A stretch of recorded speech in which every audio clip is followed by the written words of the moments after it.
Alors, aujourd'hui, on va résoudre ensemble l'exercice numéro 3.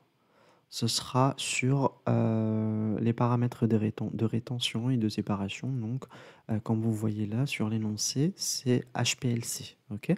Donc, lisons ensemble les conditions opératoires pour la séparation en HPLC des produits 1 à 7. Vous voyez là qu'on a 7 produits. Donc, il y a des pics qui apparaissent. Donc, phase stationnaire RP-C18, alors 15 cm, 32 cm et 5 micromètres. Phase mobile eau éthanol, voilà les proportions 42-58 en volume. Et le débit, on a 1 ml par minute, la température 20 degrés Celsius et la détection est faite en UV à 263. Donc la détection en HPLC, c'est UV. Ok. Voilà.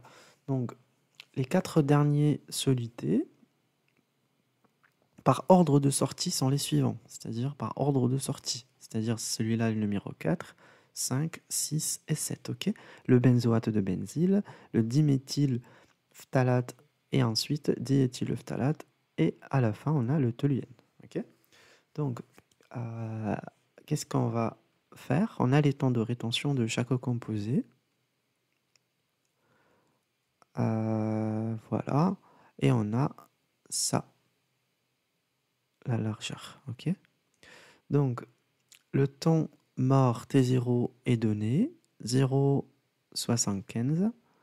La largeur des pics à la base est mesurée lors d'injections séparées, par la méthode des tangentes, c'est-à-dire ça. Ok. C'est la largeur des pics à la base. Donc, j'ai pas la suite, je vais essayer de lire directement. Alors, j'ai pas les questions ici, mais je vais les écrire après, ok? Alors, avant de répondre aux questions, donc on va essayer de comprendre un petit peu qu'est-ce qu'on nous raconte ici pour comprendre ce qui se passe en HPLC. Il faut toujours commencer par ça. Donc, on nous dit RP C18. Déjà, quand on voit C18, directement on dit quoi? C'est-à-dire que notre colonne en HPLC, elle est composée de 18 carbones. Ok, c'est une chaîne alkyle. Tout ce qui est chaîne alkyle, qu'est-ce qu'on vient de dire sur les interactions? Il n'y a pas d'interaction, il n'y a que interaction London. Donc, elle est apolaire. C'est une colonne apolaire. Ok, apolaire. Voilà. Ça, c'est un premier indice. Alors, tout ce qui est 15, 32 et 5, rappelez-vous, ça LDT. C'est quoi LDT?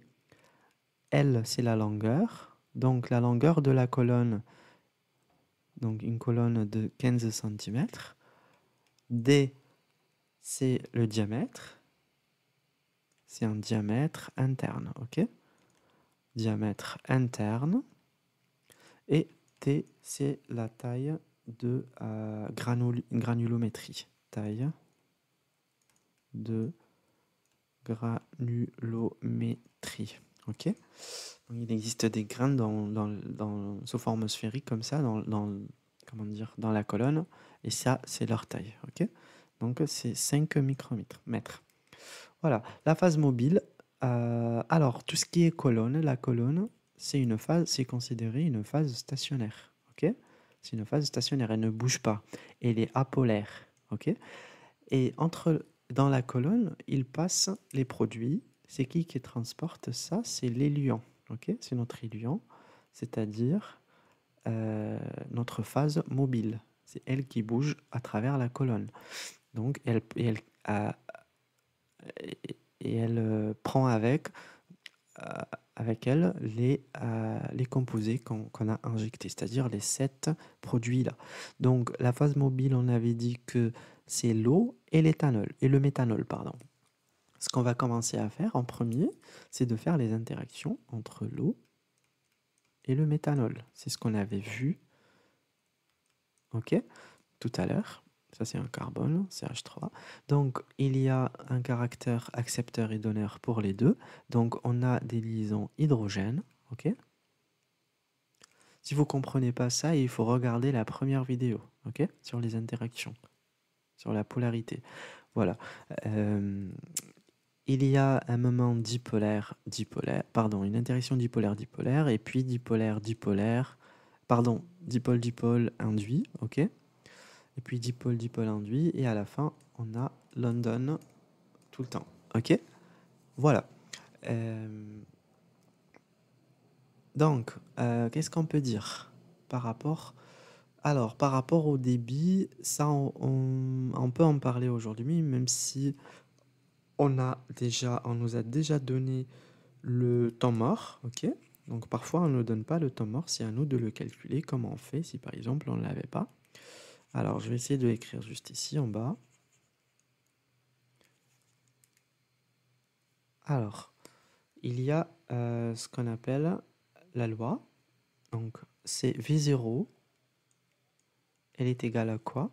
Elle est égale à 0,5 L, la longueur, fois d au carré, le débit au carré. Ok? Donc, par exemple, et ensuite, il faut que je calcule T0. T0, c'est quoi?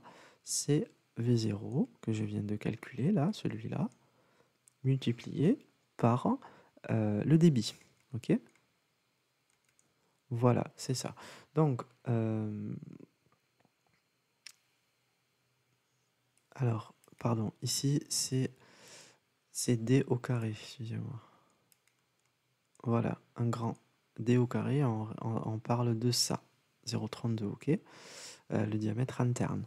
Donc, si on vient calculer, V0 est égal à quoi? Est égal à 0,5 fois L, la longueur, donc il y a 15 cm, fois 0,32 au carré, ok? Donc, V0, ça sera égal à... je vais regarder, je vais calculer rapidement.